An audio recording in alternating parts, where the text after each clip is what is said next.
You're listening to the iRacers Lounge podcast, where we discuss everything iRacing in a casual setting. Enjoy.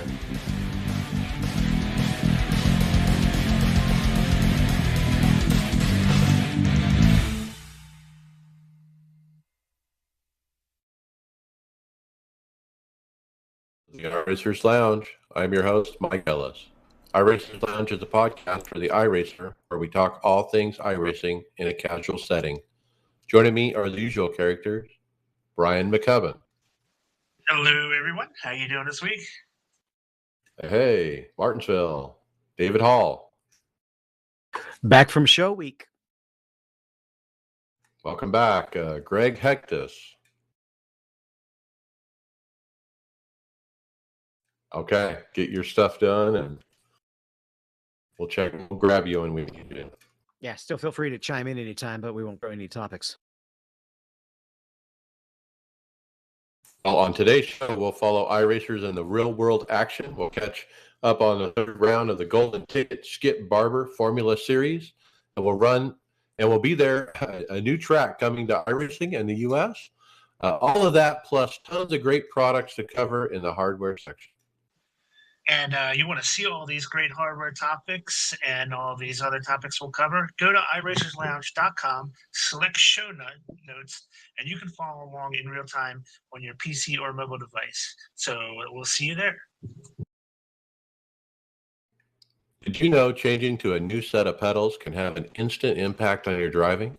Changes to pedals that allow you to build your muscle memory and be consistent lap after lap give you an advantage over the rest on track. With SimCoach's P1 Pro pedals, you can completely adjust them to match your driving style. Their new software Visor allows you to adjust the pedals electronically for even more adjustability. Take control of your driving with these hyper-realistic pedals. For a limited time, SimCoaches is giving you guys 10% off the new set of pedals. Head over to simcoaches.com and use discount code iRacers Lounge at checkout to save. I'm going to put a cut in here. Mike, you're choppy, like real choppy. You're getting a lot of packet loss. And Yeah, Brian's coming through clear.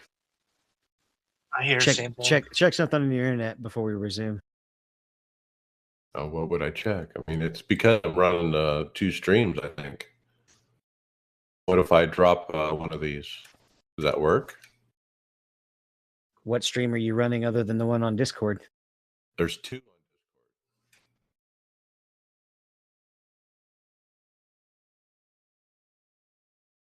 I don't care which one. I mean, take off the camera. So I just turn it off. You're getting 15% packet loss. Then you didn't last time we did it this way. So I don't think it's stream related.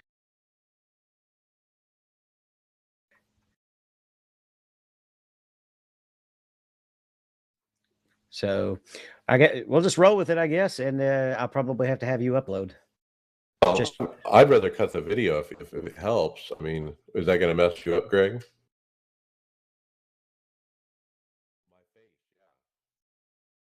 So just leave your face connected, and it'll just put a black box over, or it'll put a colored box over your face. Yeah. Well, it won't be covered anyway as well. I mean, yeah, it'll just be red. All right. Yeah, start talking a little bit. Okay, so here we go. And checking 1, 2, 3, simcoaches.com and use discount code iRacers Lounge at checkout to save. Do it now. You are now at about 7% packet loss instead of 15. So that won't be as bad. There's something else going on with your internet. So we'll roll with it, and if we have to, I'll have you upload if it stays too bad. All right, so I'll pick up the topics here and cut all this out.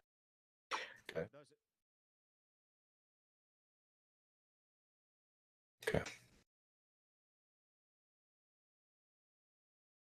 All right, guys, the topic we're going to hit up first, we have Mac Esterson in with iRacing. He's the GB3 championship driver, Max Esterson. He's sporting the iRacing sponsorship in the 2022 season.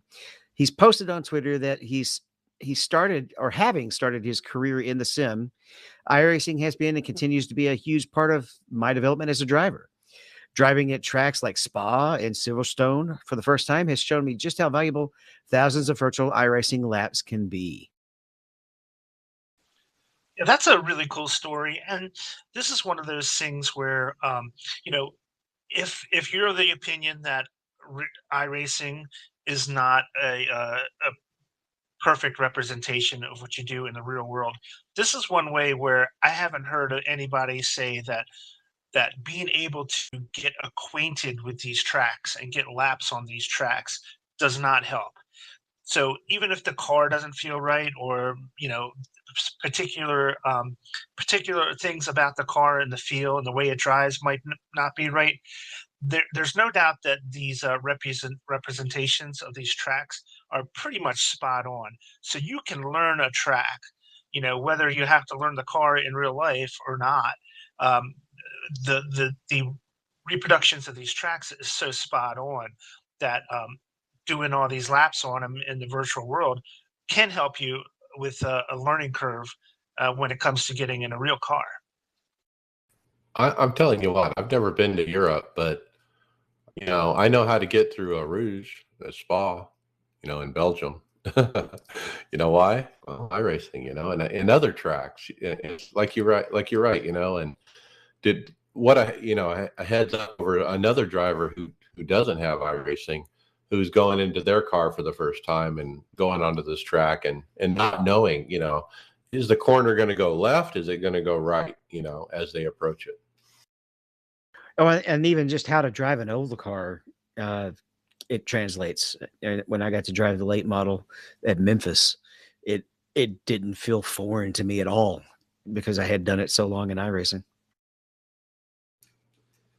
I Yeah, want to and point I've out. heard, Go ahead.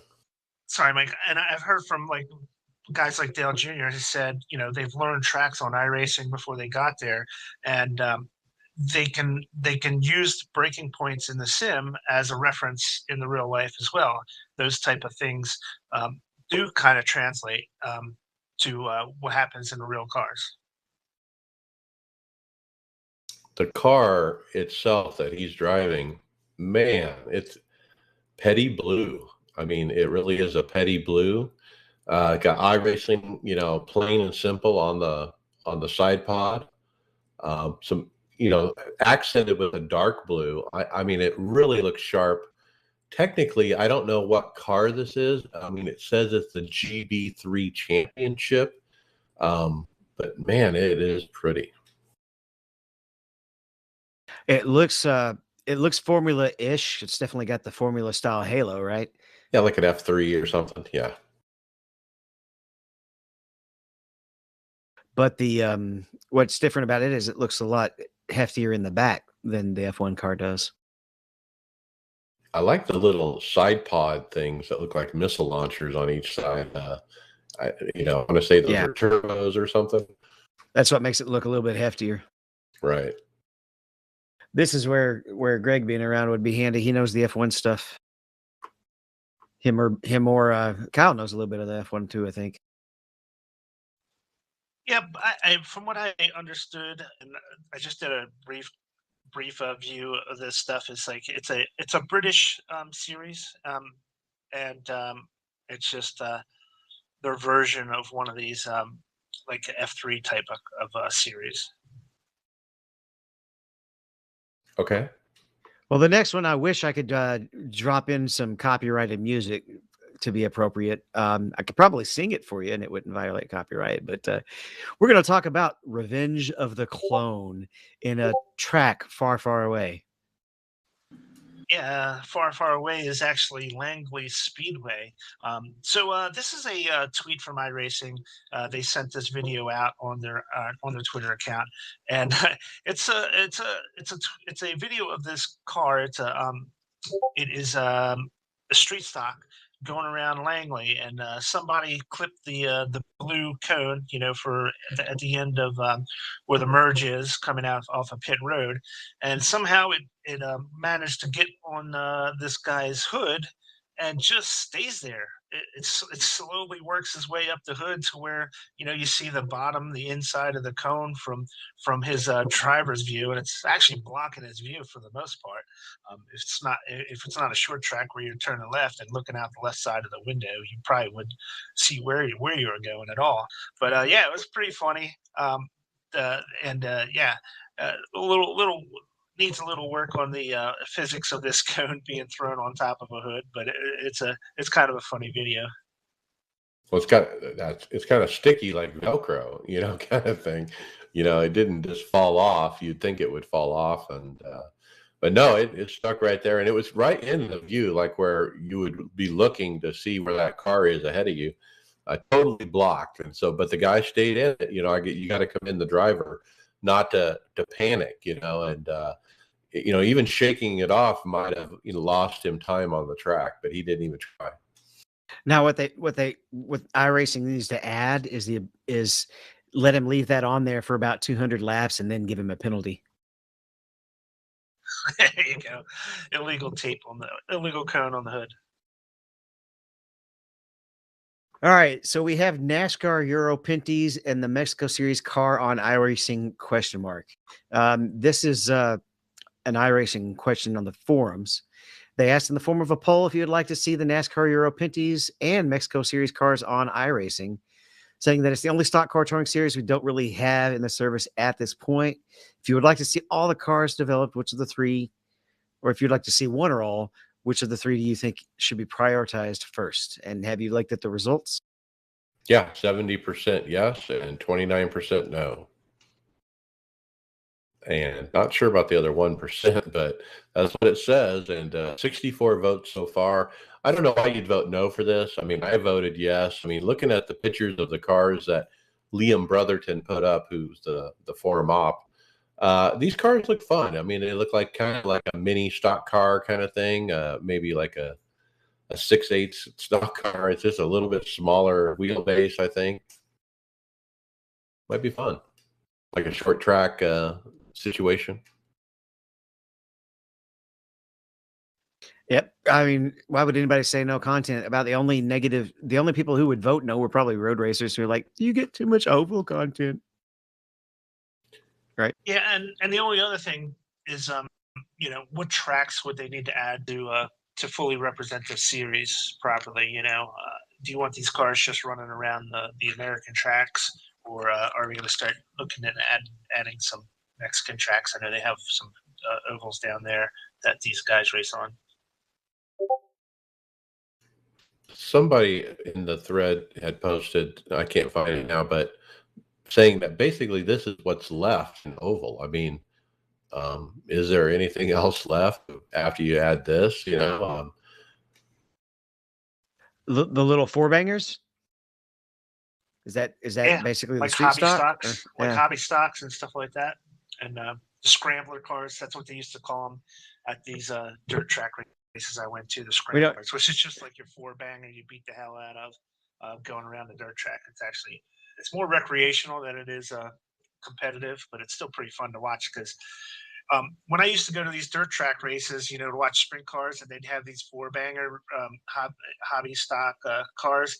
Those are the guys who would get more mad at each other than anything. They would be the ones who would be fighting in the pit stalls. It wasn't the guys racing the $100,000 sprint cars. It was the guys in the $10,000 beaters that they bought from a junkyard. Well, that's because that's probably all the money they had. It might be. Right. And they have fenders. You're not going to be beating and banging with a sprint car, but you get in those hobby stocks, and you just feel like you can just wail on somebody. Tempers flare. It's a good time. Those guys are the kind of guys who do everything themselves, work on the car themselves, drink while they're doing it the whole time. It's a fun thing. I think I'm at the point with the cars and the tracks of maximum saturation. I don't know what the word is, but I have enough cars to race. I really don't need more, to be honest, because I'm not even racing what I got, and so I usually get in a car and stick to it like now I'm on the next gen, and that I'm running a long season, and that's pretty much what I run. I run a few other things. I love the 87 right now, but I don't know if I have time for new cars and, to run the Pinty series. Yeah, but it doesn't necessarily have to be just for the big long-time veterans, right? It can possibly bring in more from well, Mexico's still North America, but more from across the border, right? That should attract some of them a little bit more if they know their tracks are on here and their cars are on here. Point. Yeah, and would it be that much different than the Brazil series that they have? The one that Tony Kanaan has been promoting. It opens Right. up a new market to their type of racing. So maybe it might hurt some of the existing NASCAR stuff because those guys might levitate to something that they're more familiar with. It's kind of two ways you can approach it. We spend probably most of our time focused on the A car. I dabble in the sports cars, but usually I'm only seen there a lot more in the summer when I'm not working. I mostly do the ovals, and that's just because I want to do that one thing well, right? There are some leagues out there though where their focus is run just about every car you can think of. The majors, you just about are going to be buying materials or buying new cars and new tracks every year because they're always trying to go with the new stuff, new content that's coming out. And I know that Reddit league that's out there that I used to run, they try to run a lot of the legacy cars and legacy tracks so that they don't have to spend as much money. But that's a different approach that can result in some fun, especially if you've got good fixed setups, because you don't have time to learn setups for a different car every week. But so those are the two different approaches. So I'm sure probably Majors likes this content idea more than anybody else.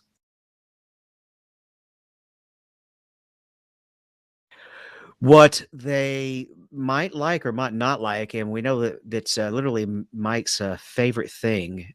We were reminded why the UI is worthless. Well, that's the name of the topic. I didn't make that up. In the forums, that was the header. Thomas Lewandowski is the op, and it was a long forum thread. A lot of people had an opinion. They wanted to express it. This was after the weekend where they had the website blackout, where you could not enter a race or anything in the website. And so everyone, picked this one thread to kind of give the feedback in, it seems. And I spent about 40 minutes reading, many pages of it just to get a feel. I didn't really participate. I just wanted to see what other people were saying. And I would say it's 90-10, maybe 80-20 in that range of people, dislike or like what's happened. And after reading all the forum posts, the one that stuck out that was the best way to describe the issue was this, and I'm going to read it. It said, quote, "What I read from this thread is there's a group of old timers who have their entire process tailored to work with the idiosyncrasies of the web browser. And those processes don't work with the UI at all. Therefore, it is worse. Then there's a group of newer users who tailored their processes to work with the idiosyncrasies of the new UI, and therefore don't see what the problem is." I don't think it's just idiosyncrasies. Yeah, I can click. I have it down to just a few clicks, but I just went to see if they had fixed it yet or not. On hosted races, you cannot tell if it's just a race or a practice session. Still, See, that's a deal killer for me right there. I don't want to join a practice. How do I know? But I digress. I mean, but this person who left this comment is correct. I mean, a lot of the newer people that commented in favor of the beta UI are people that came on recently that just used the UI from day one kind of thing, and they don't know about the website really, and so they don't really, they never had to figure out their process with the website, and get it down to 3 clicks to enter a race or whatever it is, like I have or like other people have, and so that's kind of really where it's at now. It kind of grew from there. I found a video as well on YouTube from this guy that said iRacing removes race registration from website was the title of the YouTube. And this is the Area 51 Alien Factory YouTube channel. He goes on to describe, what happened over the weekend, and he had teammates that had trouble getting in and didn't like it, and he reported what people on his team thought, and then he went on and gave a tour of the new UI to try to teach people, that might be new to it or trying to convert from the website. And it's kind of like a lesson, and it wasn't too bad of a video. And then you didn't talk about Greg Hill's response yet, have you? Well, that's the next one, and this is really good news. I mean, honestly, something I've been calling for quite some time. So let's look at what he had to say. So the release of the new UI had a real technical urgency behind it. The website was built around tech that didn't scale well once iRacing started taking off. I'm just reading parts of this. We recognize that in the big push to develop the UI and solve those technical issues to ensure the service remained up and performing, the user experience took more of a back seat than it should have. However, thanks to that investment, the UI is solid performance-wise, and those problems are largely behind us.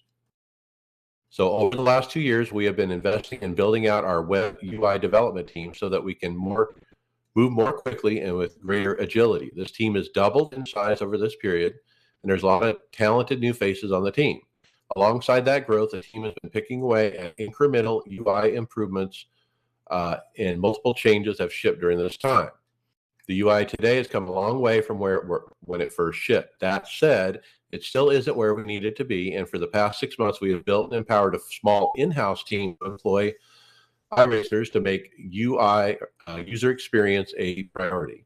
The team will be bolstered further with a recent hiring of a really well-respected and talented user experience designer who happens to be an iRacer. We're really excited about this addition and think he'll make a difference here.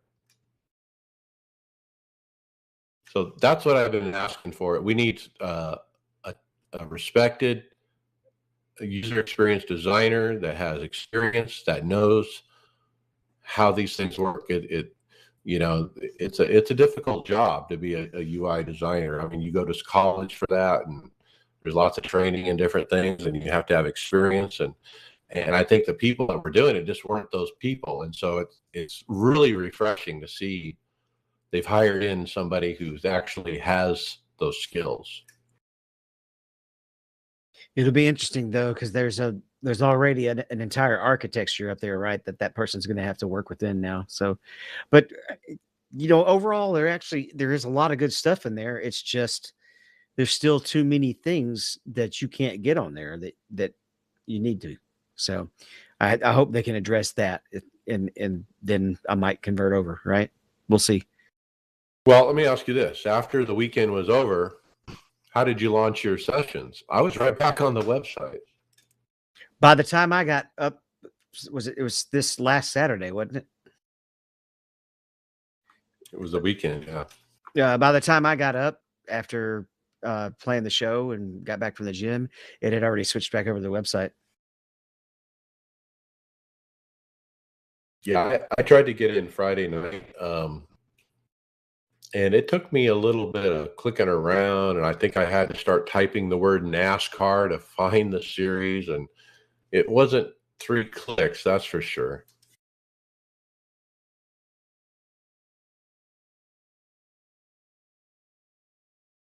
Well, a good sign, Brian, that we've gone full mainstream with sim racing is when you start seeing sim rigs on The Price is Right. Yeah, that's right.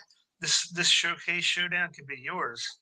All you have to do is get on the Price is Right, and apparently, they are having sim rigs on there, including this was geared toward console, but it came with the Xbox X Series and Forza 5. But yeah, so sim racing made its appearance on The Price is Right. Can't tell exactly what GT Omega? rig is it? I think it Yeah, is. Yeah. That's Yeah, I think you're that's right. the Thrustmaster pedals on there, right? Or Logitech. It's definitely Yeah. one of those two Probably classes. The wheel looks I like think it's Logitech or Thrustmaster. Thrustmaster. Yeah, I think so. But yeah, That's but that's pretty cool. yeah. We should we should we should start doing a Price is Right contest when we post a rig on the show and just have it running live for the show. You know Have what? This is everybody that one put a rig. bid. This is the one rig that I've rated the worst ever. Look at where the monitor is. It's straight up from the back of the pedals, like it's not even close to the wheel. I think I vaguely remember that. Yeah, it's definitely a low end, for sure.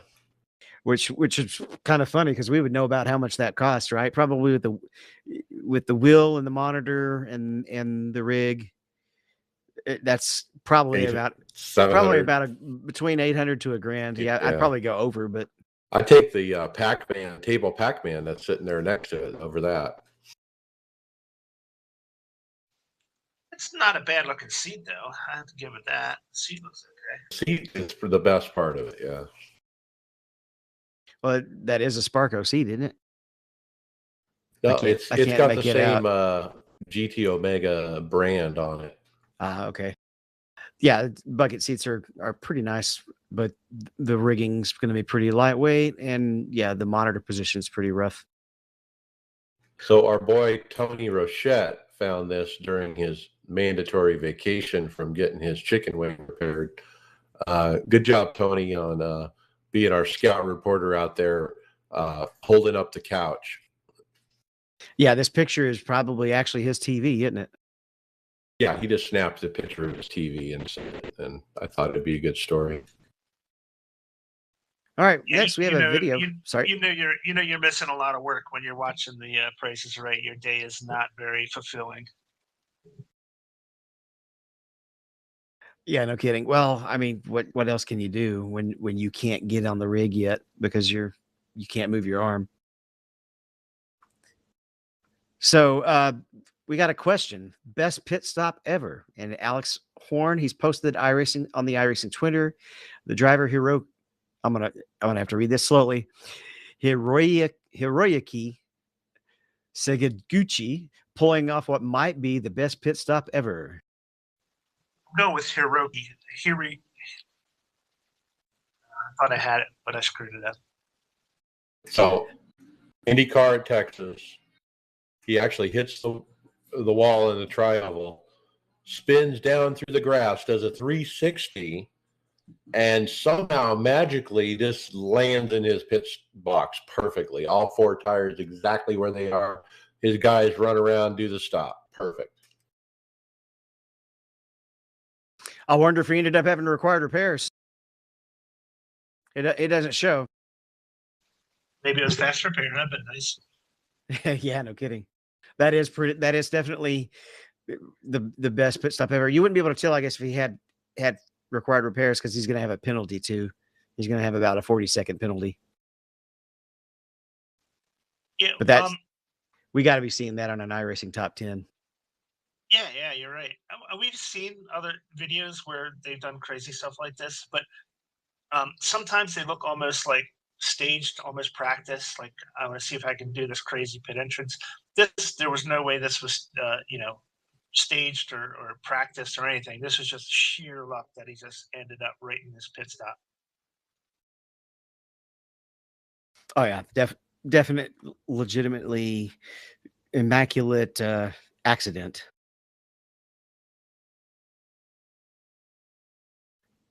So we have the iRacers at Richmond in Xfinity. iRacing did notice that the Xfinity race this past weekend that there were a lot of avid iRacers on track at Richmond Raceway, which was awesome to see them chasing their passions. Heck yeah. I mean, Parker Retzlaff, he was as high as 7th at one point. And, a legit top 10 car. I don't know where he finished. I don't think he got a top 10, but man, he was running good. And then you had Raja Karuth out there as well. A long time coming for him to get a NASCAR Xfinity start. He's been groomed for this for quite some time, and he had a good run as well. But pretty neat to see those guys out there. Yeah, it's extra exciting when you've actually gotten to be on the track with them quite a few times, right? And you kind of get to see them start to really have the success. Yeah, so that's pretty exciting. Parker's in like an unknown, I want to say an unknown team, some lesser team than you would normally see up front. So that makes it even that more impressive.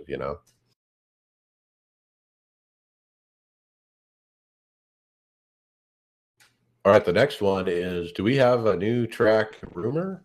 Because they announced F1 is coming to Vegas. And I was thinking, does this mean iRacing needs to be, thinking about, hey, maybe we can scan this, when they come and, figure out how to get this in iRacing.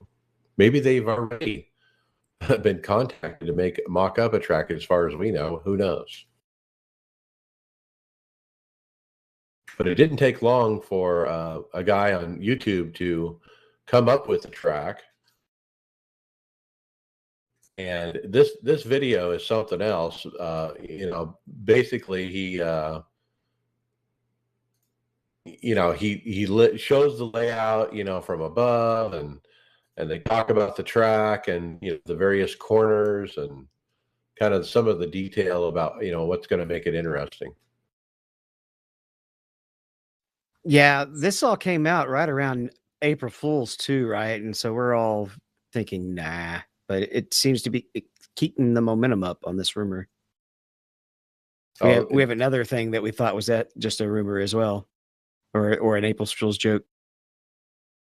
The iRacing, the console, yeah, that was announced on April Fool's Day as well from Adam Stern. Now, the first thing I looked at, did I get slurned, which has happened before. There's an Adam Slurn out there that will put out fake racing rumors. But no, this is the real guy. He's got the blue check mark. He said World of Outlaws is working with iRacing and Monster Game Studio on its first new console video game in years, per a source, with a fall 2022 release set for Xbox and PlayStation. It's been confirmed after April 1st by iRacing. They put out a article on their website as well, confirming it. Steve Myers, he tweeted, he said, "We have put a lot of effort into the car dynamics, and it is a ton of fun. We put the same vehicle dynamics engineer that built all the dirt cars on iRacing on this project. World of Outlaws console game for Xbox and PlayStation launching in fall 2022.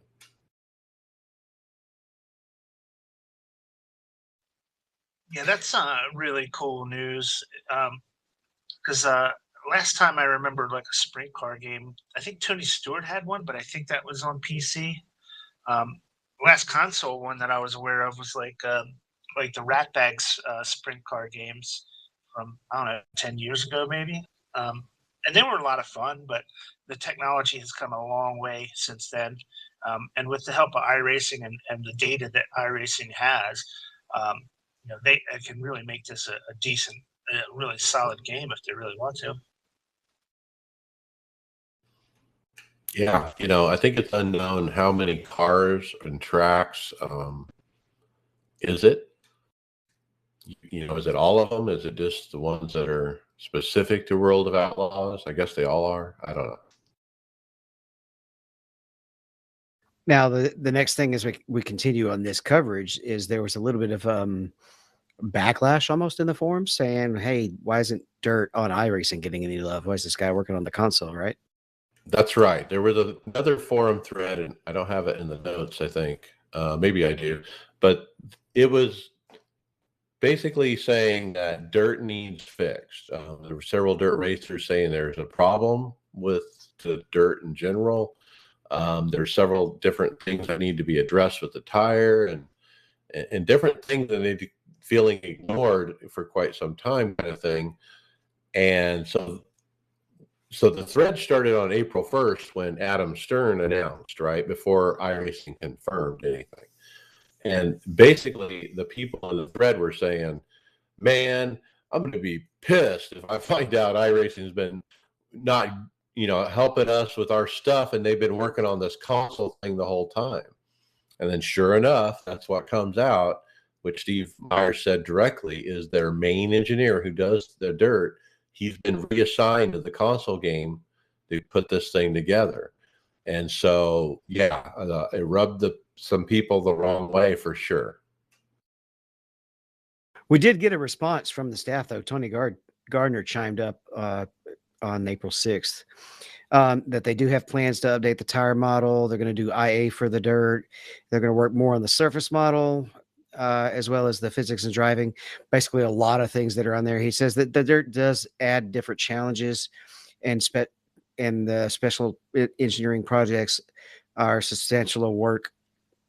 But they still do it, consider it a priority, and they thank everybody for the tips and comments and patience, and are going to be investing heavily into the dirt racing. Yeah. So yeah, Tony Gardner came in to kind of calm them down. Hey, we're still with you, in iRacing. We're still working on it. We're still heavily invested, et cetera, et cetera. So that's good to hear from him and Greg Hill, when they were talking about the UI. So all these topics were really in that same thread. It was the UI. They were talking about the dirt because that got announced, and yeah.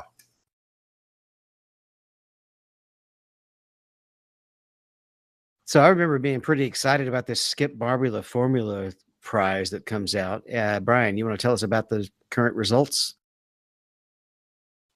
Yeah, so last weekend was round number 3 of the Skip Barber Formula Series. I call it the Golden Ticket Series because you win it and you get a ride in a real Skip Barber car. So there's your golden ticket right there. So this race 3 was held at Watkins Glen, which is a really fun track in the Skip Barber cars. It's it's a little underpowered for like the long straights on the backside coming up towards the bus stop, but still a really fun car to track to race those on. So it was 2 separate winners on Sunday's race. Nicholas Mateo won the sprint race, and then Matt Adams wound up winning the main feature. So congratulations to those 2 guys. They're making one more step closer to that golden ticket and the full ride. Next week is going to be Laguna Seca, which is that's going to be an interesting track for these cars. So yeah, keep an eye out. It comes up this weekend, and then we'll keep moving forward. See who gets that big prize.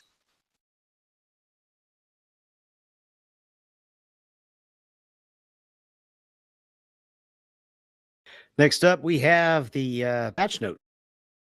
Let's pull those up. The big thing was Bristol Motor Speedway has a new track configuration, dirt. So what they did is they renamed the old one Dirt 2021, and now we have Dirt, I guess a second Dirt. And from what I understand, this year when they've gone to Bristol, they've reconfigured the banking a bit different on the dirt, and that's why there's really 2 different versions because they're so different from each other. So they can have different surface or different dirt parameters, but they don't have to do an entirely different track, I guess, since it's still the same base under the dirt. One of the replies I saw on Twitter to the release notes, somebody said something like, well, we can't have the old Watkins Glen and the new Watkins Glen, but we can have 2 Bristol dirts, Doesn't make any sense. So it looks like they've adjusted the must use multiple tire compounds for any series that use that. Bunch of AI stuff. Little things.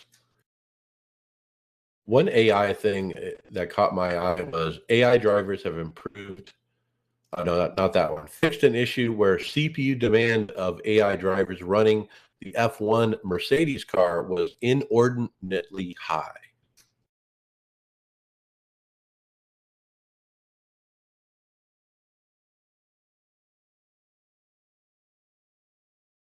So I see something on the next gen here. what was the next gen? They've changed some cooling and aerodynamic parameters while running the dirt oval tracks. Models and textures were optimized for the camera changes in these cars for better frame rates, and then some artistic stuff. Yeah, some of the shows that I usually listen to were wondering if they were going to have actually run the diffuser on the dirt track. By the way, when are we going to stop calling it next gen? Are we going to call that next gen forever? Well, the COT is still the COT, even though it's like 2 generations old now. I guess you're right. Yeah.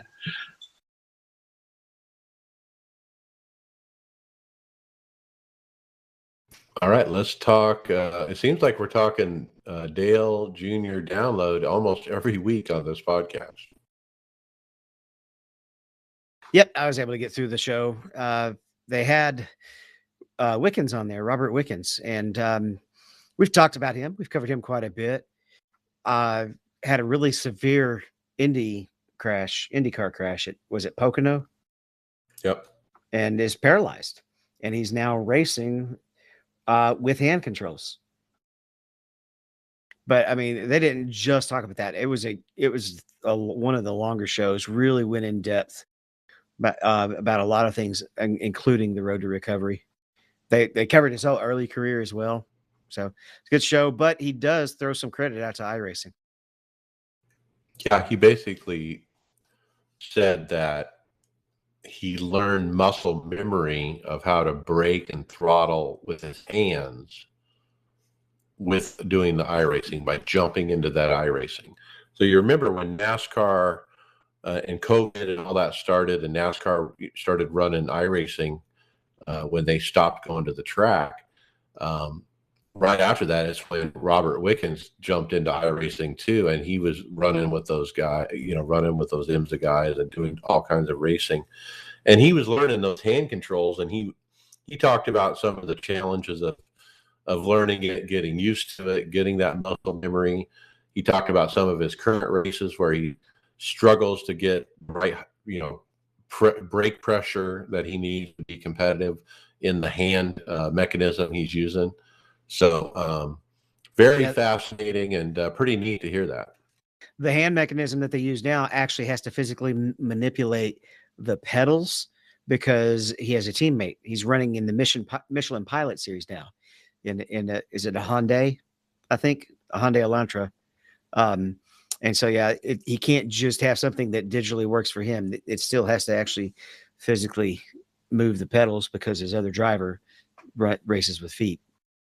He did also mention that not only did it let him train up the skills of hand driving, it let him proof that it could be done before he got in a real car. Which maybe helped him get the ride, like if he didn't have that in his pocket, when he's talking to these teams and stuff, would they even have given him the chance,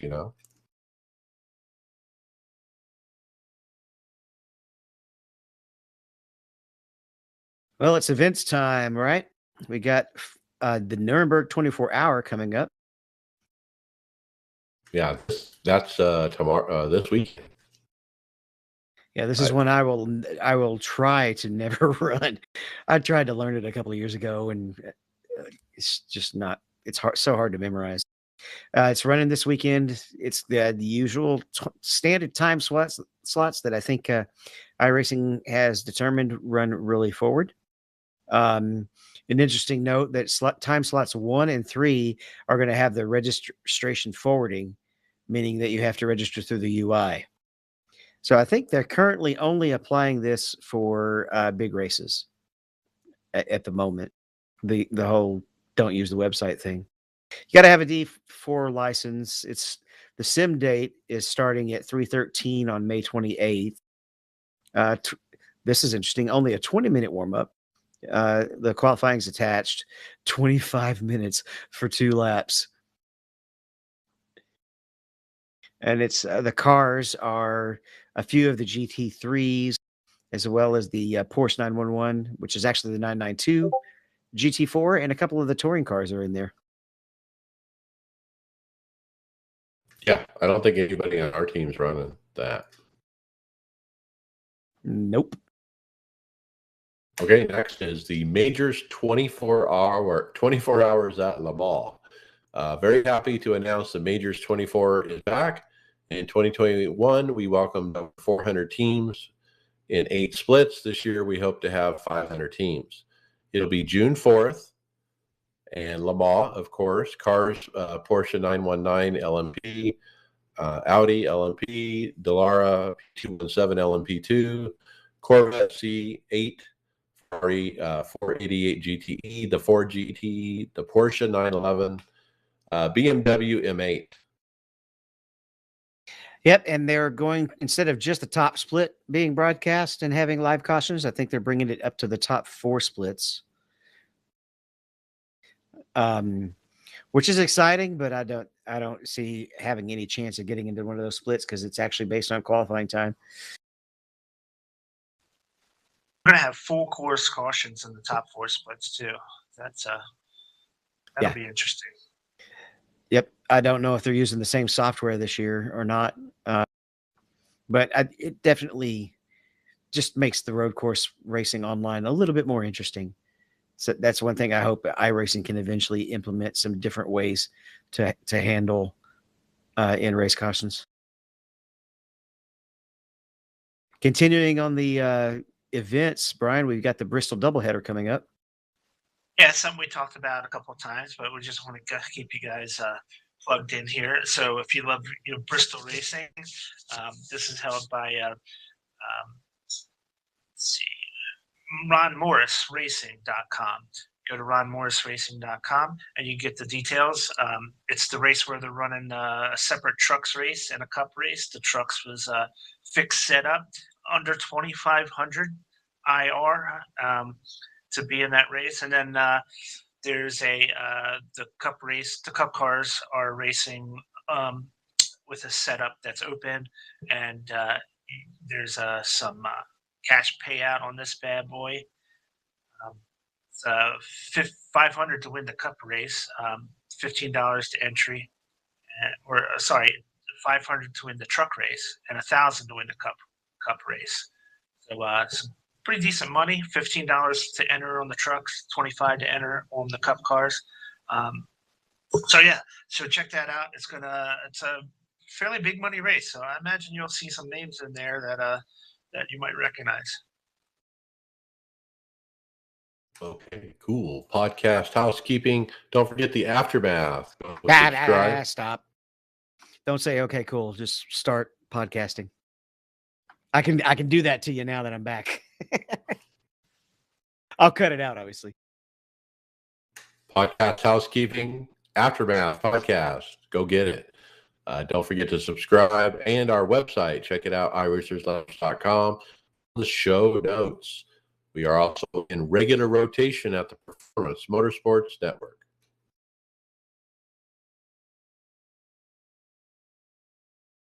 All right, Brian, it looks like it's your turn to tell us about the fantasy weekend.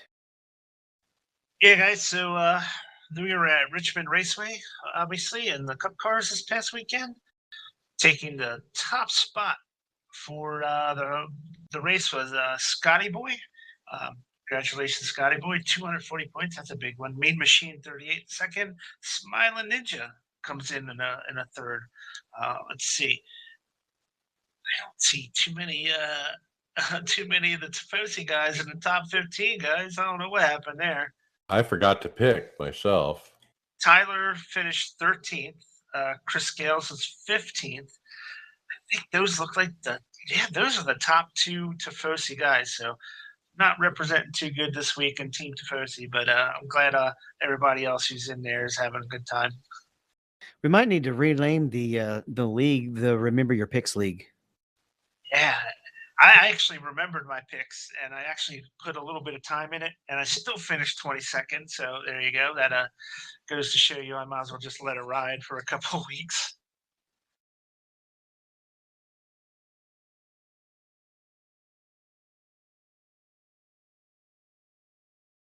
Mike, Uh, we have been seeing you drop some new posts of some hardware that you're doing yourself, actually. Yeah, we got a new project going. I've made a decision to do a do-it-yourself wind simulator. I found a video from Will Ford on Boosted Media on how to do it. It looks super simple. He even provided links to all the parts to Amazon.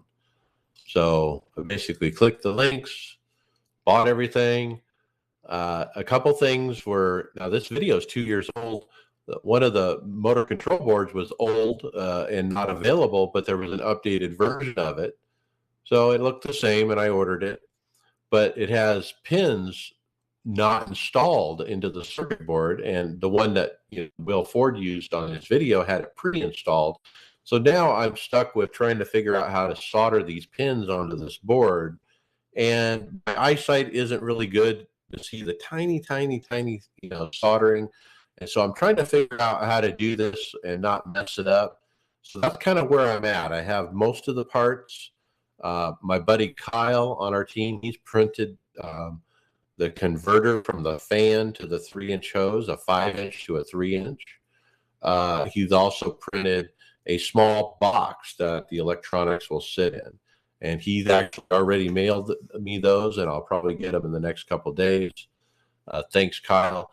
But I have everything I need to do dual fans with hoses. I got to figure out where I'm going to put the hoses, how I'm going to mount them. And so it's an ongoing project. I'm not trying to rush it, but the soldering is the next big hurdle to get over. you just need to get yourself like a jeweler's magnifying glass type of deal where you can get in there real tight and look at it. It's not that hard, I don't think. You should be able to handle it. Well, that's what I was thinking. I'm going to order me a magnifying glass. It has a light built into it, like a circle, and it's on a big arm, and with a thing that attaches to the desk, and you can kind of get that thing in there in front of your face and magnify it. So I think I'm ordering that after the podcast, and we'll try to do it myself. I also thought I'd get my son to try it. He's got better eyesight now. I don't know if he can solder, but he might be able to see it. So, just curious, did you add up all the pieces that you put into it? Get a rough estimate how much this is going to cost you to put in? Basically, about 200 is what I've spent so far, and but I actually ordered. It was funny. I clicked the link for the fan that will put posted, and I'm like, I need 2 fans, so I hit quantity 2 and I hit add to cart. I didn't even think of even looking at it, but apparently it had 2 fans in one box or in a package.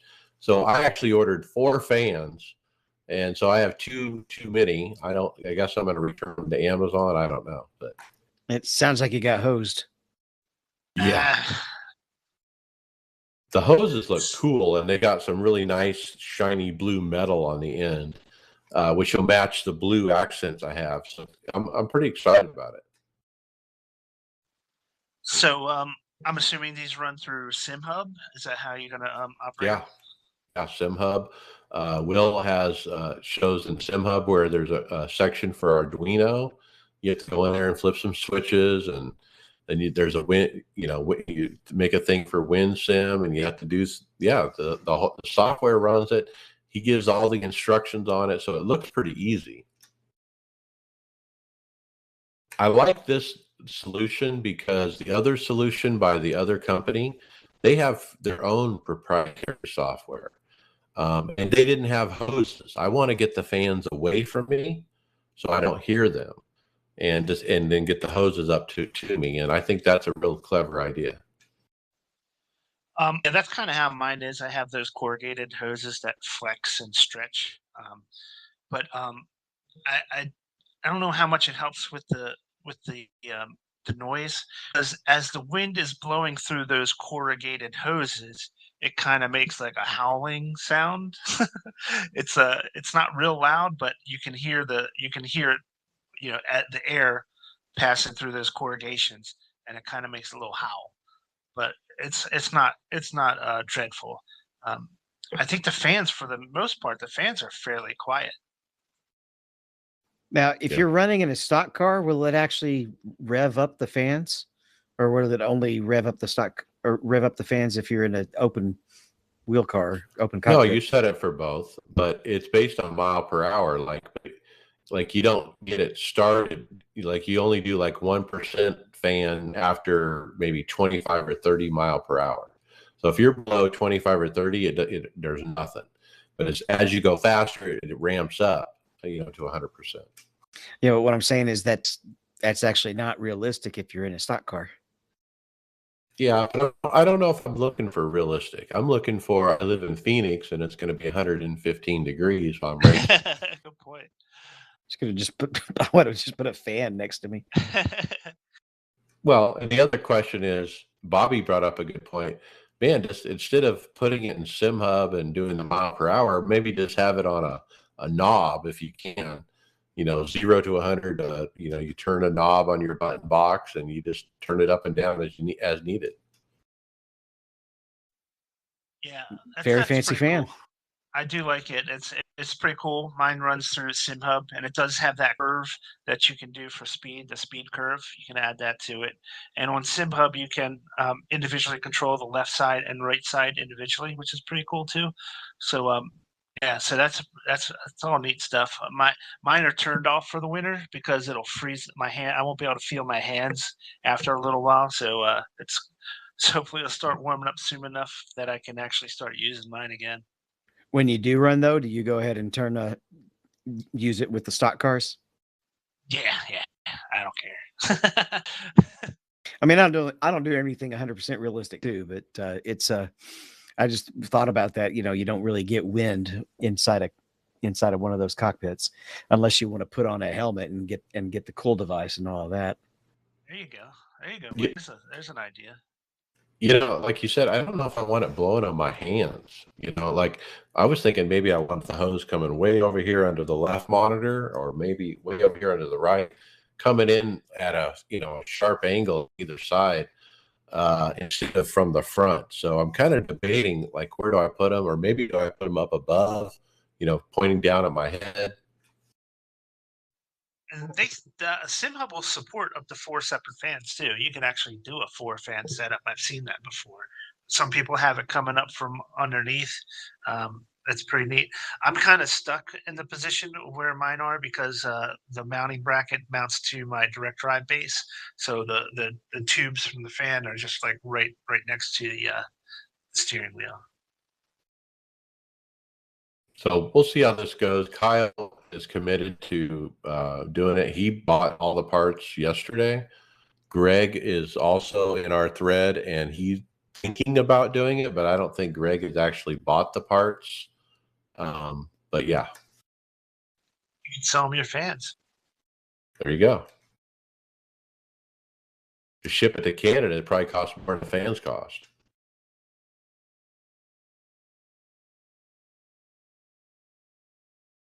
All right, this next item that we're looking at, it looks like it's cut out of wood, right? Ringmakers is selling a set of plans for an F1 style monocoque. I'm so bad. Monocoque. Okay, is that actually how it's pronounced?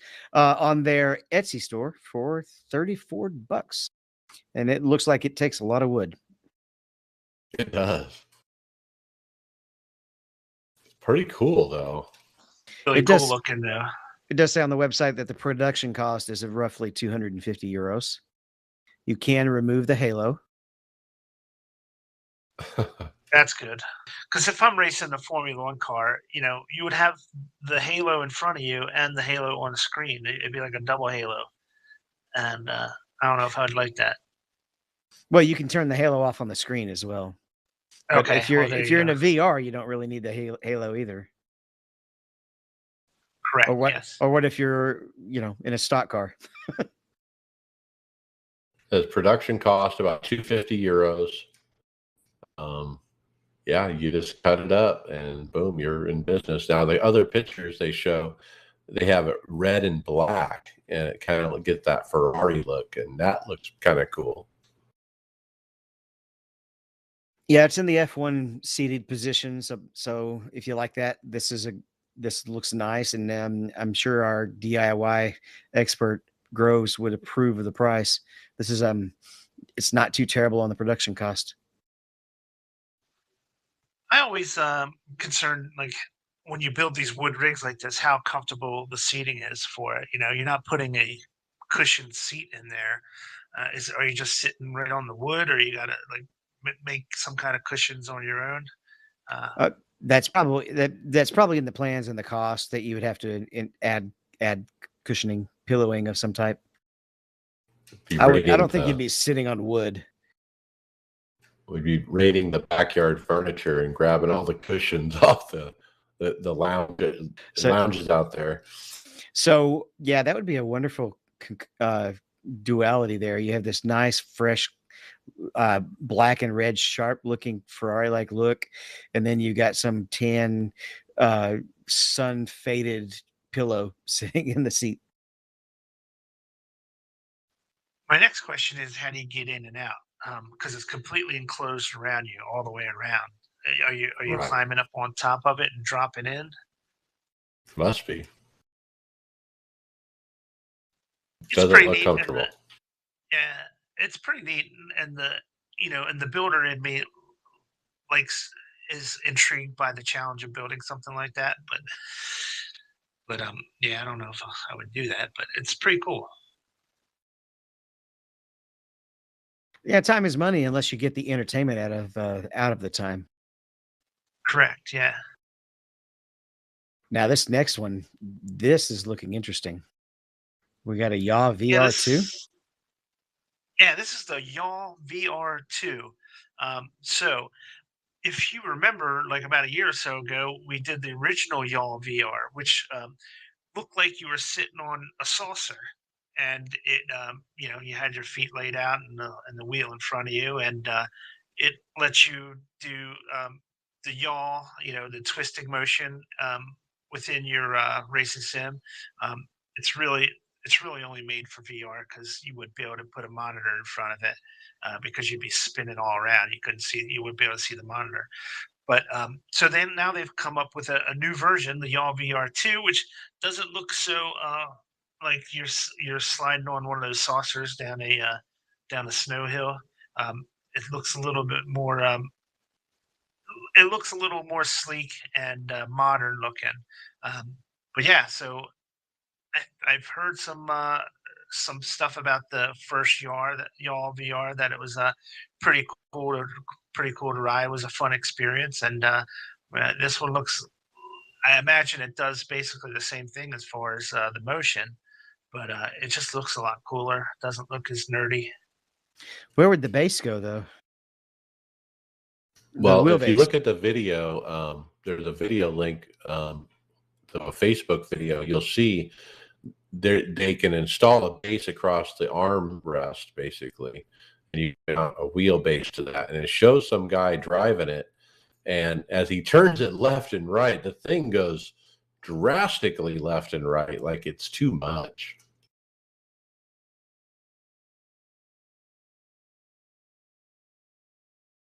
Interesting.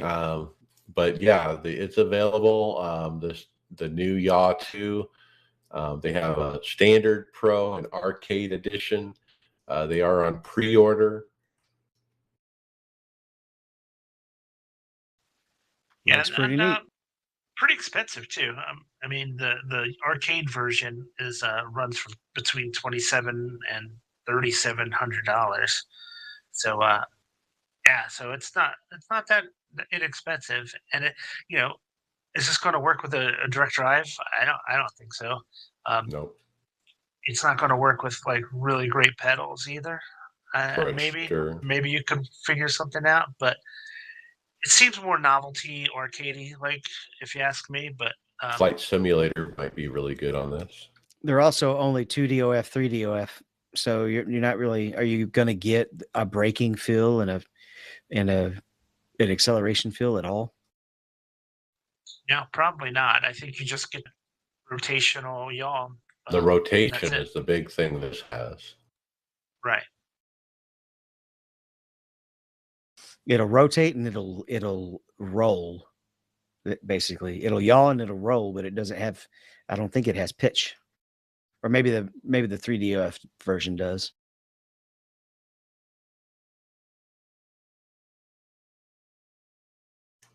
Okay, the next one is a Next Level Racing ERS1 seat, a new offering from Next Level Racing.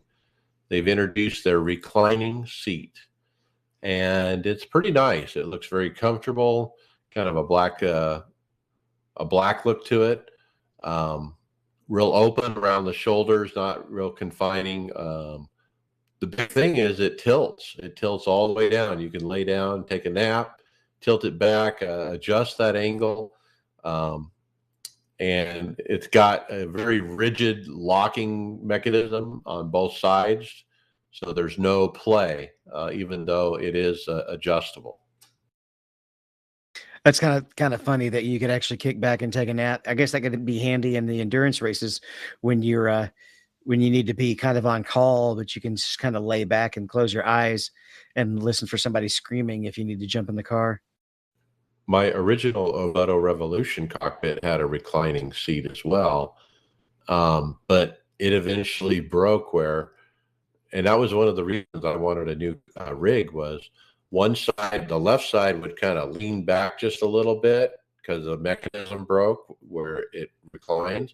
The right side would catch, but the left side wouldn't. And so I had a little play in the seat and it drove me crazy. Sitting fatigue was an issue back when I raced in the office chair, but in the bucket seat, that's kind of gone away.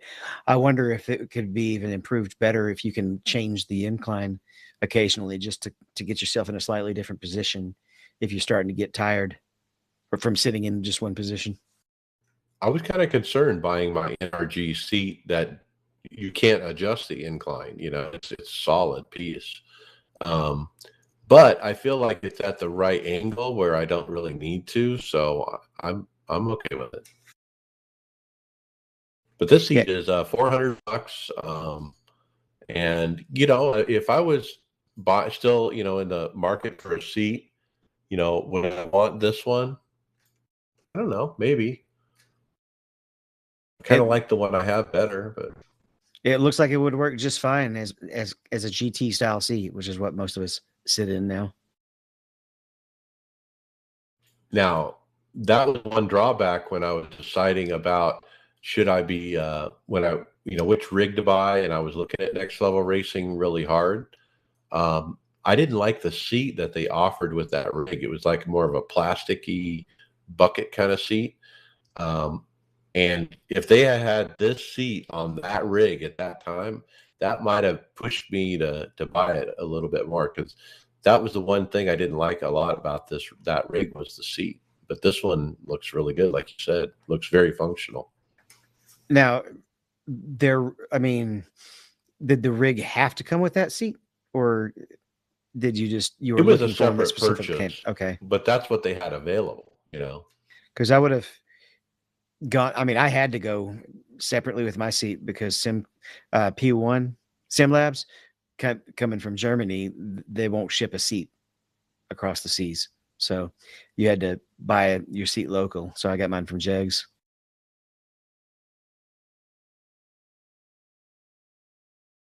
Looks pretty neat. Hey, Brian, have you taken a look at this next company review? Yeah, it's a company called Sim Projects. They they have button boxes. They have instrument gauges. A lot of cool iFlag. stuff. And they have the flags. I think I think the cool one for me that they have is the gauges, the analog gauges like you would find in a race car. they sell those like ready to plug into a computer. I mean, they're really cool. Yeah, that one that is a tack with the peak set 1 and set 2. Would that be for setting your shift points or trying to set your RPM lights for pitting? I think that's to set the lights, if I'm not mistaken. But I mean, he's got the tachometer, he's got a speedometer, he's got a simple tachometer, and then there's oil pressure gauge and all kinds of stuff. He's got fuel indicator, like a proper fuel gauge. I haven't seen that before. And not too expensive. I mean, the nice tack that you were talking about, 69.50 pounds. This is Great Britain, I believe. A lot of actual circuit board hardware type stuff too, like joystick controllers and different things that you can basically, I guess, directly interface with the PC. Well, he does have a fan controller board, which I need to look at closely. Maybe it is a solution where I don't have to solder. So I'll be looking at this website again.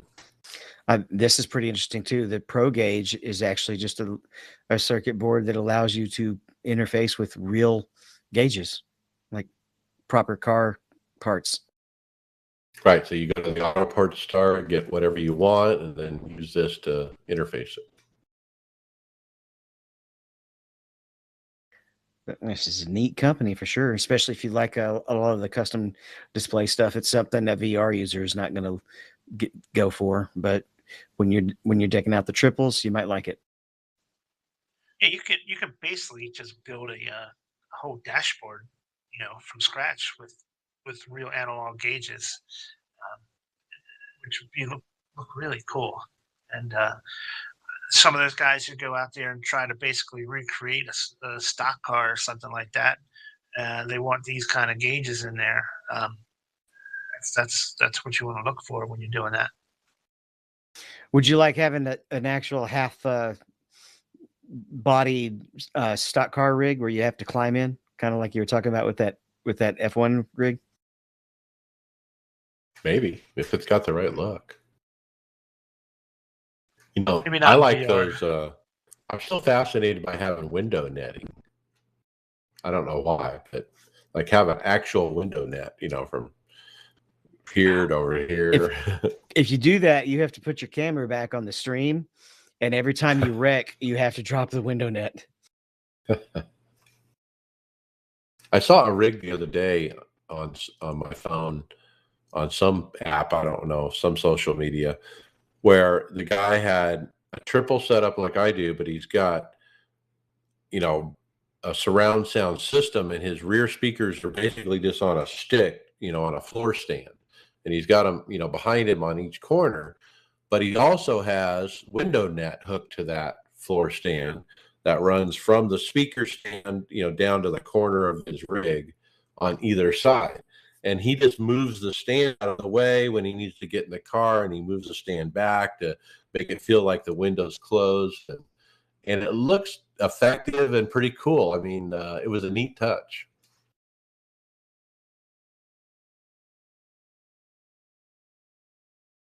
Well, Mike, have you checked out the review for the RTX 3090 Ti?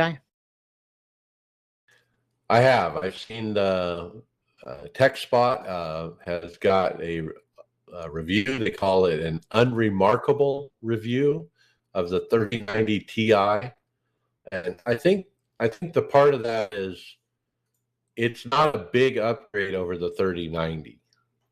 It's not that big step up that you would expect for that extra money. It's a little step up, but not a big one. He called it fast and dumb. Sounds like how I drive. So anyway, he says you can now get the 3090 starting at 1900, which is still 30% over MSRP. But what about this 3090 Ti? Would a Ti version packing 2.5% more cores, clock 10% higher with 8% more memory bandwidth be useful to anyone? I guess that depends on the price, but of course not. It's replacing the original version at 1500. Another thing they mentioned in this article is that it's a power hog. It's requires it pulls 450 watts. So Which that's is a 30% it's more than the crazy. 3090. Exactly. And I'm So looking at the benchmark scores. You're talking like 2 or 3 frames per second in most of the tests that you're doing.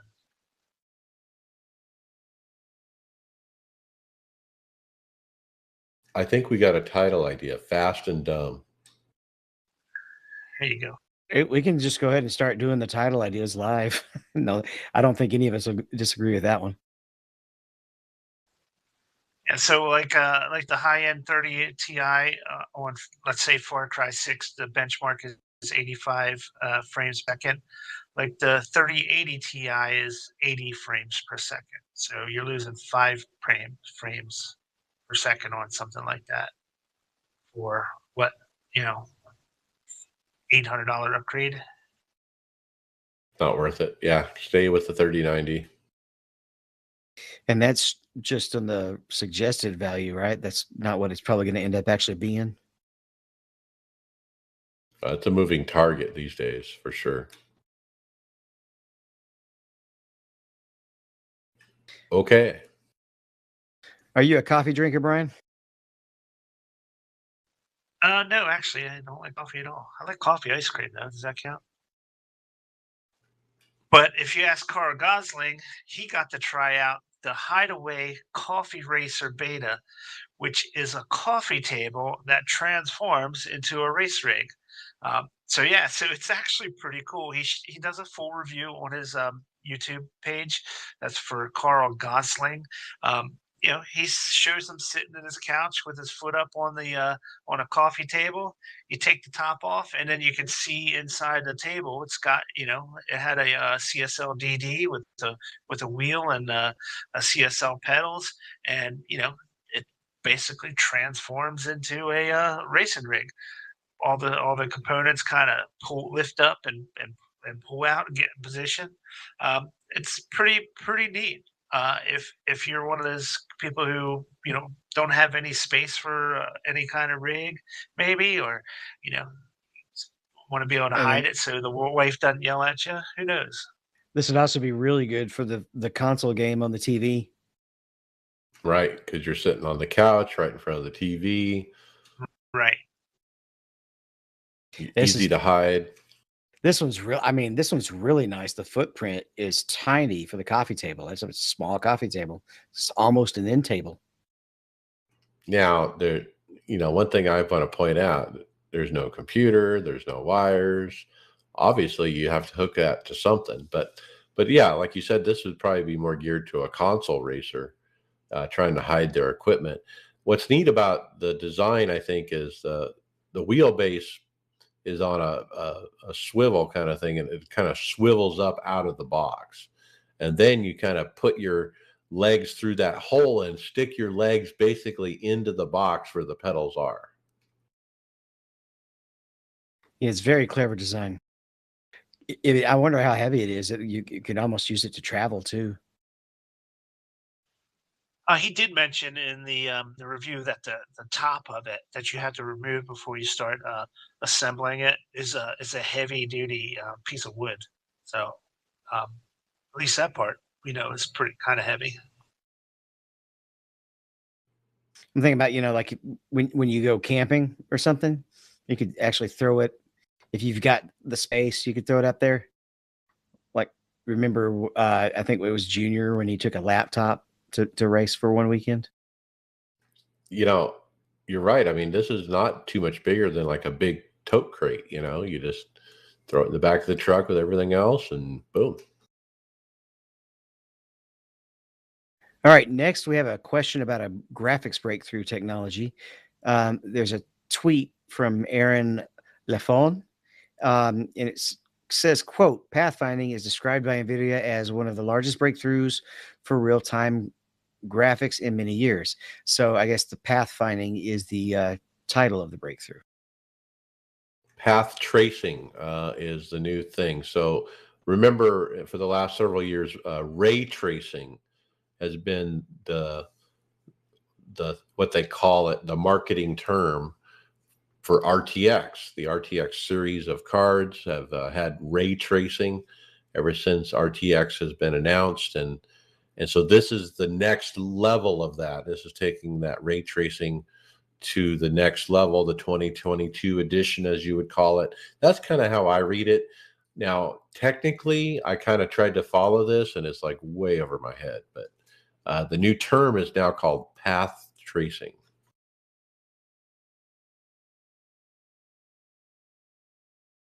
Yeah, I mean, if it's any indication by some of the slideshows they have in this Twitter, and the graphics are really pretty stunning. This guy does a Twitter thread that shows videos, sample videos, right? Like there's a tiger walking through the jungle. Then there's a picture of somebody's kitchen with, wine glasses and reflection and different things like that. And like you said, Brian, I mean, it's hard to tell what you're looking at because you're looking at a Twitter video, but I guess it's the way it's rendered, right? Yeah, like, did you see the picture of the water being poured into the glass? Because that one actually had a side by side comparison with the ray tracing, and showed you how much more clear and fluid it looks. It's the only one that has a side by side comparison, and that's really gives you an idea of the difference in this technology. It does look quite different, more detailed, pretty cool. So this will be coming on what, the 5090s? The new 4000 Yeah. series coming out. Oh yeah, we do still, this will come in the 40s. Cool. I think so. I think that's why they're talking about it. They're trying to educate, the consumer base about their product.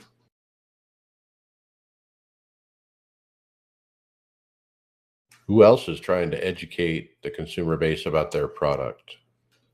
Well, it's this wheel that you almost bought, right? Gomez Industries with sponsor Tony Kanon. They made an appearance at the GSI Simucube Huskinville event held at the Micro Center store. Yeah, we got video too of the mob watching Tony Kanon drive one of the sims. It's pretty cool. But they show, Tony interacting with the fans, getting selfie pictures and whatnot. People trying the triple rig, doing some racing, picking up some new sim products. Tony does spend a Yeah. lot of time in the sim. I haven't seen him in the sports cars a lot lately, I guess. Or, I mean, because I guess he's doing the Brazil thing now. But he was always real chill on the track. He didn't really uh, tout his status or anything when dealing with drivers around him. Yeah, these Gomez wheels are in Micro Center. I went to a store that's about a half hour from my house, and yeah, sure enough, they're there. So they do carry them. It's not the Tony Kanon version, but it's got their standard version there. And you know, I didn't see Simicube or Huskinville there, but apparently they're really dipping their toes in the high end sim racing equipment at Micro Center. Well, if you watch the video, it is those are Huskinville pedals, aren't they? Yes, they are. I don't think I have a micro center around here. I've never seen one, so pretty cool. I don't know if there's one in Memphis or not. I've never really looked it up. Well, I'll tell you what, it's like a kid in a candy store walking into one of those stores. It's amazing. I mean, between the monitors and all the computer components, the pre-built stuff, it's really well. And I'll be honest with you, the help there is very good. They're not like they're very helpful. They don't have any kind of sometimes people who are in a technical field can talk down to people who might not be as educated as they are, but I didn't get that impression at all. Um, I actually talked about my rig with one of the guys while I was there. He showed him pictures. He was pretty excited about it. So yeah, I had a really good experience at Micro Center, and yeah, just walking in there, I think is a lot of fun. All right. Something else I wanted to make sure you saw, Brian, was the updated Starlink map. They've updated their website that shows the current coverage area that can receive their high-speed internet. And when you look at the map, I mean, it almost, from afar, it looks like it covers most of the United States now for sure. When I zoom into the Phoenix area to look at where I live, interestingly, the available now section is anywhere outside of the metro area. So if you don't live in a city and you're out in the boonies, guess what? You can get Starlink, but they're not offering it in the cities. Yeah, that's what it looks like they're specifically avoiding. I don't know if they've got to deal with somebody or not, or it's just the way they're prioritizing it because they can only put so many dishes out right now.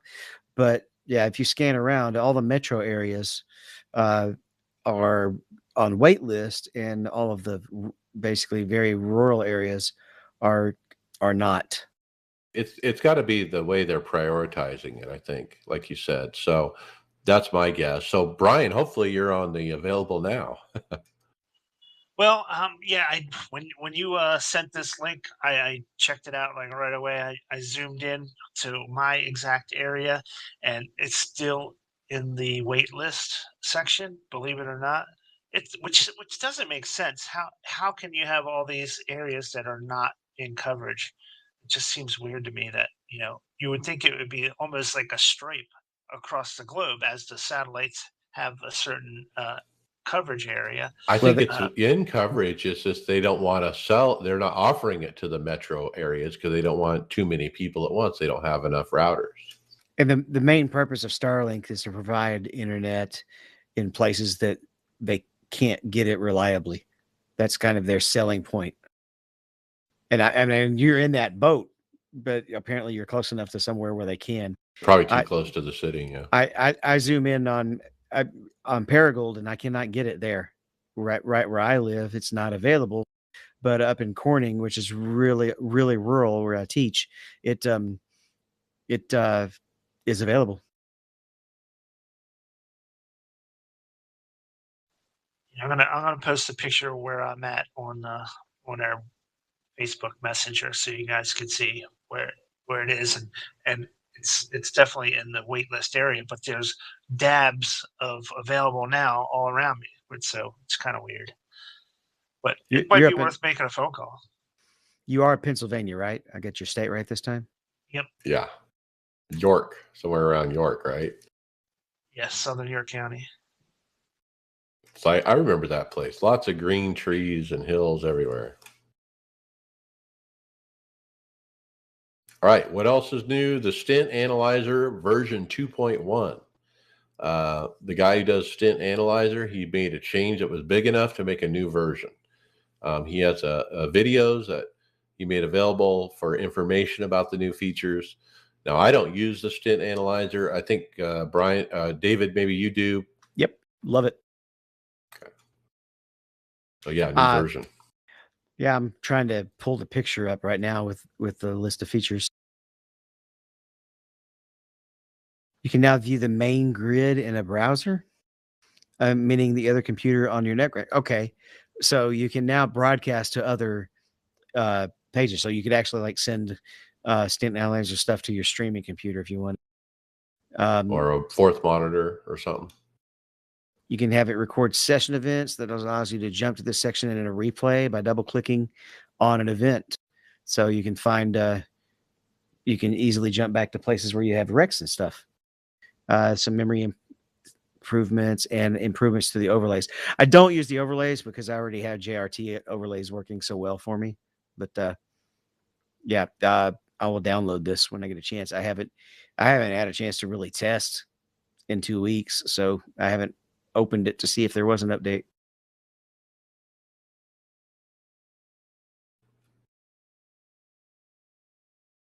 Oh, okay, next up, we got the sim pedal comparisons by Sim Coaches.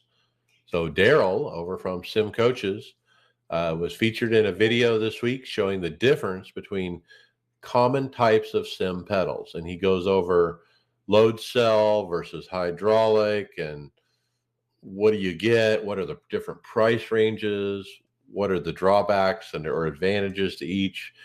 I think he did a really thorough job of explaining, different levels of pricing. You got the 300 or less, then you got 400 to 1,000, and then you have the hydraulics, which are 1,000 to 2,000 kind of thing. And why would you want to pay that much for pedals, and what are the advantages? Yeah, so really well done, loved it. Aren't those sim coaches pedals just beautiful? I mean, Well, they handle great, but they do look great too. it's a good way to showcase them for sure when they're sitting up against some Thrustmaster pedals, and what are the other one? Some cheap Fanatec CSL pedals.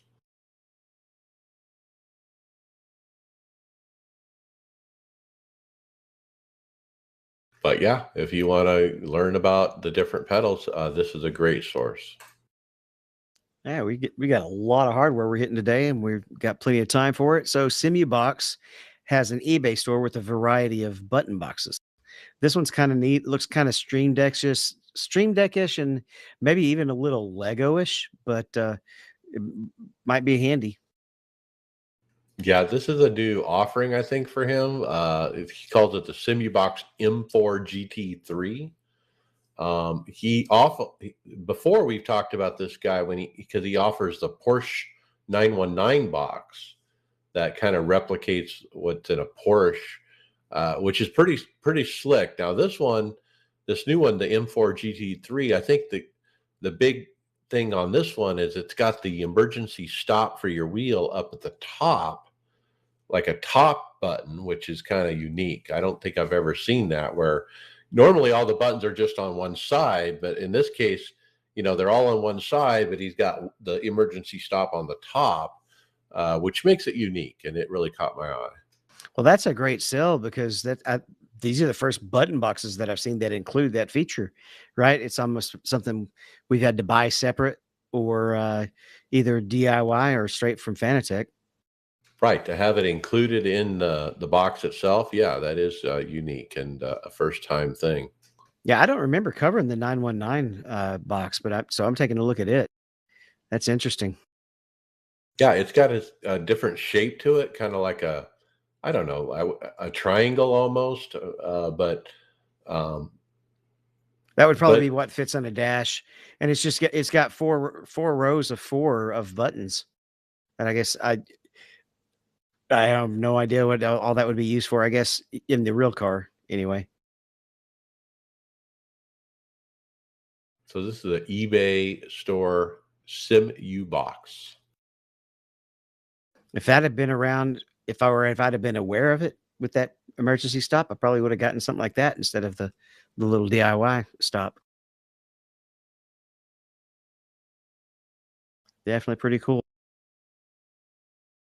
All right, this one comes from our one of our very active Discord community members.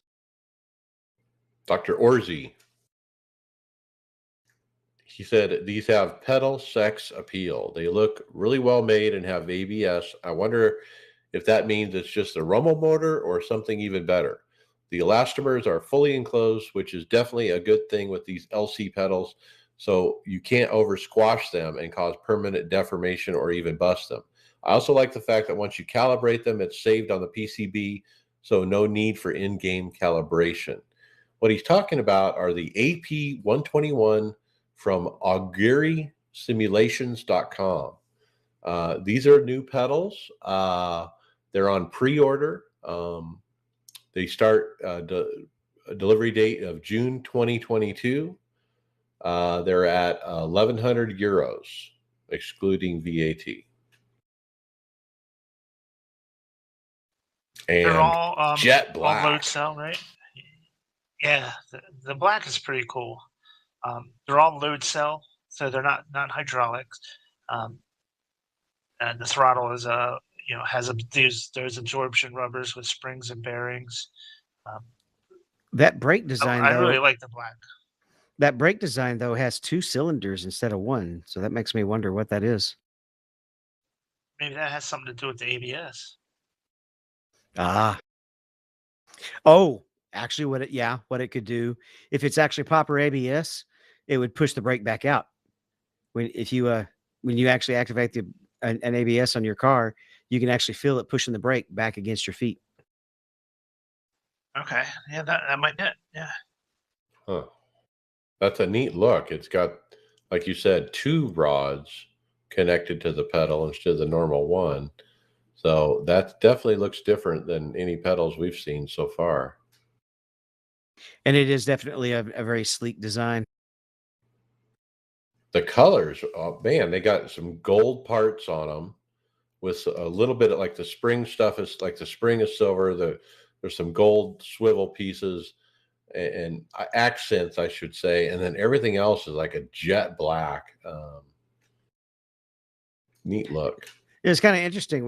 We talk about all this hardware, and the artistry of the design is actually kind of a factor that can influence if you buy it or not. Absolutely. These are from Spain. I was talking before the show. I mean, I bought my gear shift from Russia, my button box from Poland, my wheels from Germany, my new wheel Cummins from Italy, my cockpits from Finland. So, I pick what I think is the best or like I said, the neatest design. The new wheel I bought from Italy is definitely picked that based on look more than anything.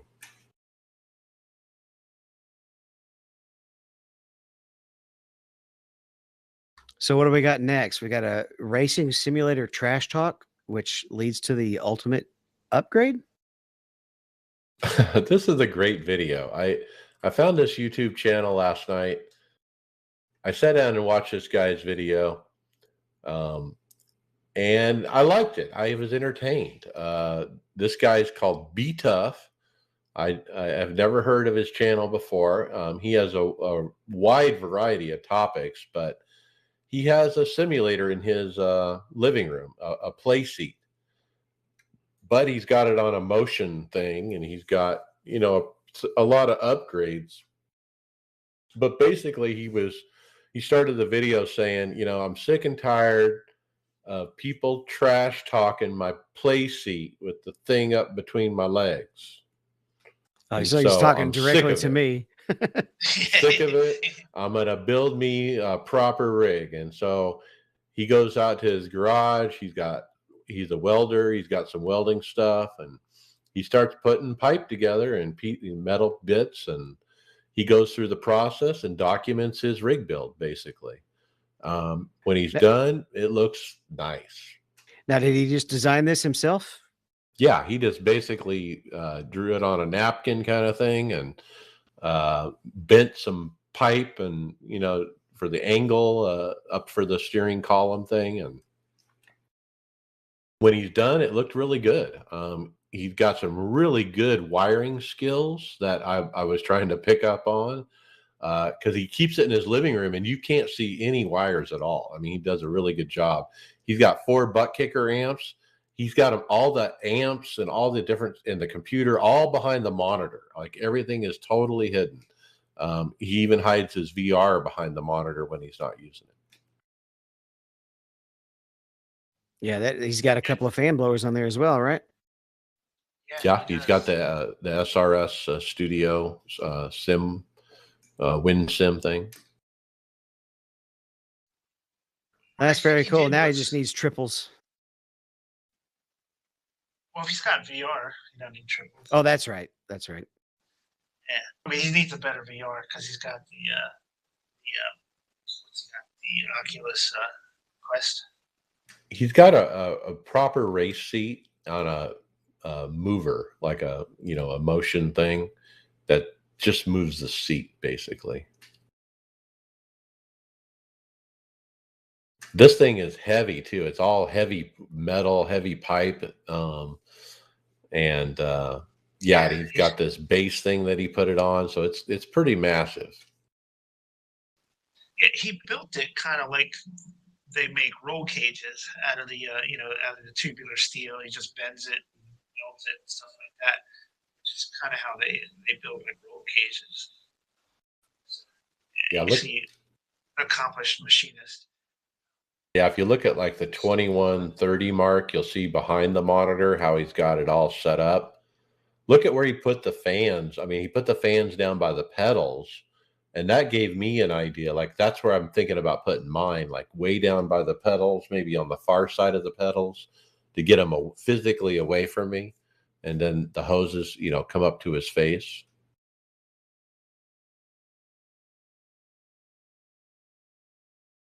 Anyway, I was entertained, so I thought I would share this with the group. It was a good video, so I subscribed, and we'll see what else this guy's got.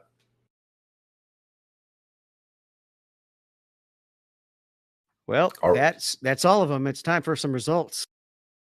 Let's talk NASCAR iRacing series. We got Richmond Friday. I was registering for the race. It was minutes before the top of the hour. I was in the new UI.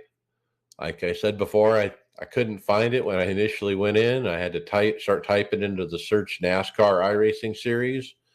It came up as I started typing. I probably had to type 3 or 4 letters, and then I found it. I clicked it, and then I got a text from my son.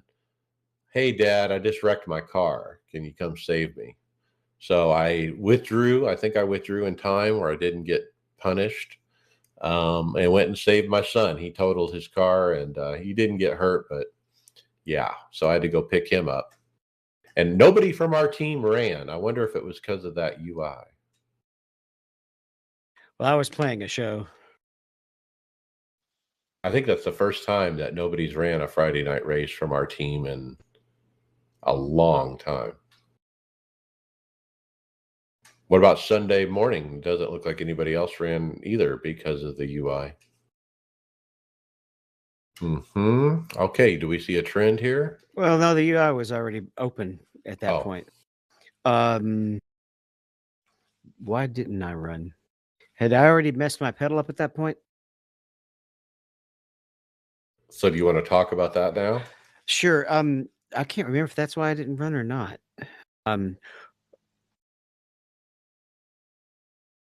At some point, I was having a little bit of an issue with the throttle, and I got with Lawrence, and he showed me how to fix it. I was just basically pulling the sensor off and tightening a spot and kind of reseating it. I did all that, and then I think I did something wrong when I put the damper back in on the throttle, and I went to go calibrate it, and I bent the shaft. I can even show the old damper right here. You can see where the shaft is completely bent. I showed the picture, and they made a funny joke on the SimuCube channel, because they said it must have been you don't skip leg day, do you? And ironically, that morning I had done leg day. So yeah, that was no good. I got the part back Wednesday. He sent me immediately a replacement damper, and I got most of it back on there, but I had to wait on him to tell me it was okay to use pliers to help me get one of the pieces completely tight. Once I did that, so when I ran one race at Martinsville, I ran it with the F1 wheel and a hand throttle. We'll get there when we get there. Wow. But it's working now. I got it. I got it on there this morning and tested it again some more when I got home. And I'm going to be able to run a regular Martinsville tonight. All right, very good. I ran Sunday fixed. Website was back up at that point with Steve Llewellyn. Steve had a great night. He ran P6. I ended up P20. but finished on track P8. Had a drive-through penalty. You know, it was a tough race. 19 cautions. I think the longest green flag was 23 laps. All those incidents weren't really my doing, but yeah, it kind of sucked getting that drive-through. Moving on to Martinsville, Wednesday Open. David, you wrecked out. Yep, when I couldn't get the part exactly the way I wanted it, and hadn't heard back from Lawrence yet, I decided to go ahead and throw on the formula wheel and just configure it to throttle with the hand. I still had the brake, but I was throttling with the hand. It did okay, I could make good lap times by myself, but I just did not feel as comfortable side by side with guys with that wheel. I just didn't. I felt like I was too much closer to the edge of making a mistake than I with the oval rim. So I just wasn't running great in traffic. And then towards the end, I just pulled the throttle too hard one time and took myself out. I did run into a weird glitch that I think you've mentioned before as well. At some point I had to serve a penalty for speeding in the pits. It was excessive speeding actually, because I was trying to beat the pace car out, because the car shut down when I was doing repairs. And I had everything cleared. I literally entered pit road and pushed the clear button to that macros everything cleared. And if you watch the timer, the way they have caution set up, or the way they have black flag penalties now when you serve it, is it adds like I guess about a 35-second penalty, right? If you do any service to the car. So when we were getting ready to go green, it was saying 40 seconds. I pushed the clear button, it comes down to 15 seconds. I enter the track, caution comes out while I've already entered the pits. So I'm able to serve my penalty. But lo and behold, even though it only made me go for 15 seconds, it gave me right side tires. Yeah. And I know I did not push that. I mean, I know I didn't push the button, or it would have made me serve a 40-second penalty. It only made me serve the 15-second penalty, but still switch the right side tires. It was a strange glitch. Yeah, I had a similar thing in Atlanta where I ended up with 3 sets of right sides on the same stop. One of them was my doing, but the other one was he gave it to me without me doing anything. It was crazy. The other thing that's broke at Martinsville, wave rounds. You're lapped, you stay out, the leaders pit, you're behind the pace car, the leader's behind you. You get to the one to go, it does not wave you around the pace car like it should in NASCAR. And that's odd, because the one time I was in that position, I did get the wave around. So many people reporting the wave around problem. In fact, it bit me where I had to restart the race in front of the leaders as a lapper. So I was down a lap. I'm behind the pace car. The pace car pulls onto pit road. We're going green, and I'm leading the field to green, but I'm a lap car. So it didn't even put me behind the leaders. Like normally, like if you're a lap down, it should, and you didn't get a wave around, it should put you behind the lead lappers, but it didn't even do that. I was starting in front of the leaders.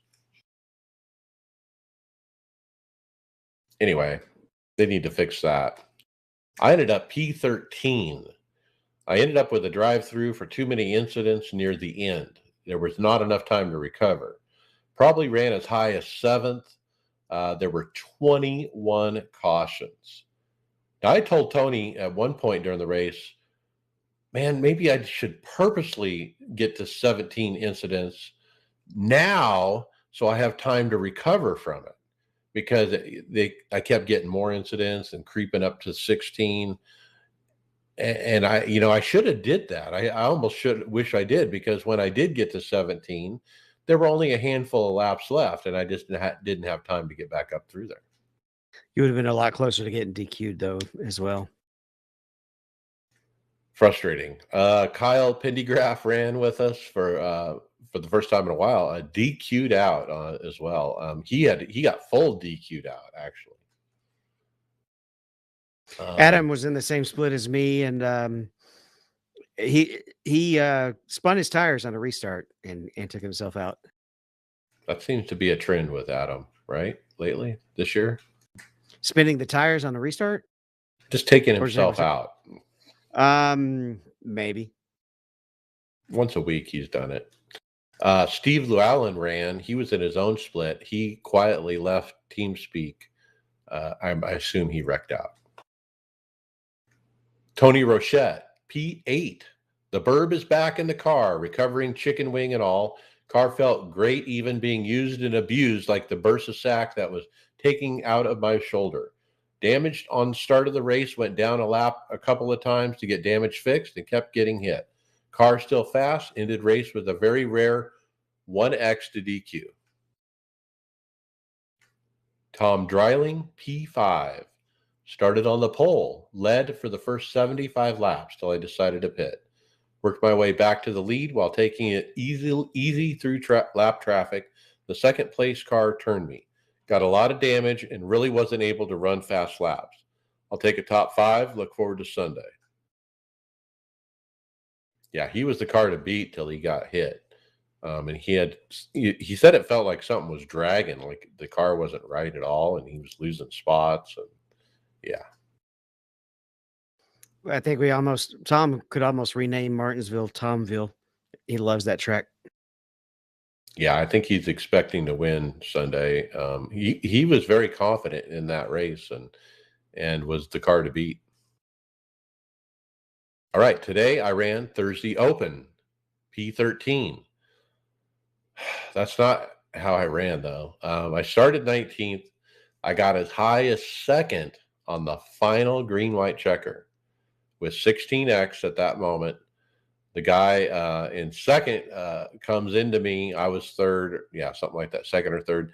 On the white, I spin. I get DQ'd. They put me last car on the lead lap, P13. But I was in position to win. I think I was third on the second green-white checker. I was second on the final green-white checker. I was just inching my way forward the whole race and just ran out of incidents, really. And, that last on the white, I got spun and obviously lost my track position. So it didn't work out. But before that, I was stoked. I was like, man, I'm in position to win again at the end of the race, just like it was at Richmond, just like it was at Phoenix, and then here I am, Martinsville, in position to win. And I can't get it done. I can't get it done. Tony Rochette, he ran as well. P5. He's had a lot better run today with only 8X and stuck on the outside for just about all 19 cautions. Let's talk other racing. I ran, Chris McGuire hosted this weekend. It was Kia's at Daytona. A big wreck. Man, big wreck. I put that in the chat. It was cars everywhere.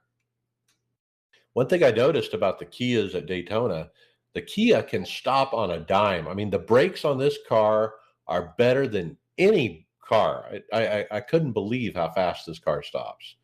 I think it might even be broke. Like it stops too well. Next, we ran the 87s at Talladega. I almost won it. I was P2. But I put down this is my favorite combination in iRacing, the 87s at Talladega.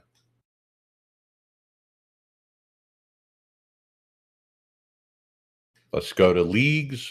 Fast track was at Richmond. David, you didn't run because of your pedals. Bobby got early damage. He was laps down. Me, I got a P10. I actually started dead last. I lost a lap at one point, fought for the lucky dog, and eventually got it. Pretty much finished where I deserved. I think, P10 was about what speed I was running. Greg got a P3. I think he finished better than he was running.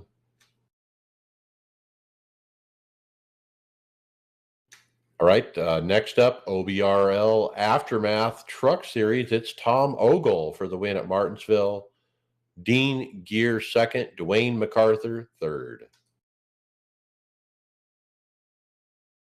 And the last one is the Get Her Done GT3 series. Thursday night, Greg wins. Big winner. I don't know what track it was. Isn't that a Canadian Tire? Didn't he say it was a home track? There you go. Canadian Tire. Well done, Greg. Wins it with damage. He's got nose damage there. And with that, let's jump to final thoughts. Brian McCubbin.